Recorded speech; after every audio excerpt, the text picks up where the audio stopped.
বাচ্চাকে মা তার সাথে নিয়ে চলবে কিংবা কিছু একটা শিখে দেবে তেমনটাই ঘটে থাকে প্রকৃতির নিয়মে।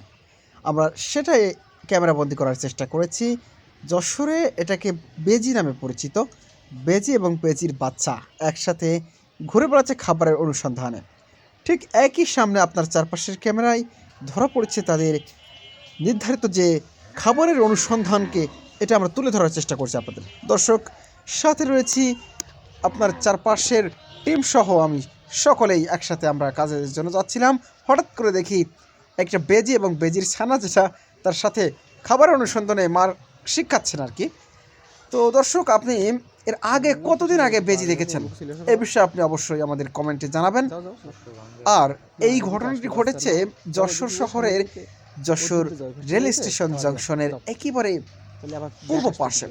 আপনারা এটা যদি দেখতে চান বিকেলবেলা প্রায় আমি দেখতে পাই, কিন্তু একদিন ভাবলাম যে আপনাদের একটু দেখানোর চেষ্টা করি। দর্শক, বেজি এবং বেজি ছানার যে গল্প, এটা কিন্তু বাস্তবে এই ধরনের ঘটনা ঘটে থাকে। আপনি যদি আসতে চান তাহলে চলে আসুন Jessore rail station Jessore junction. ধন্যবাদ সবাইকে।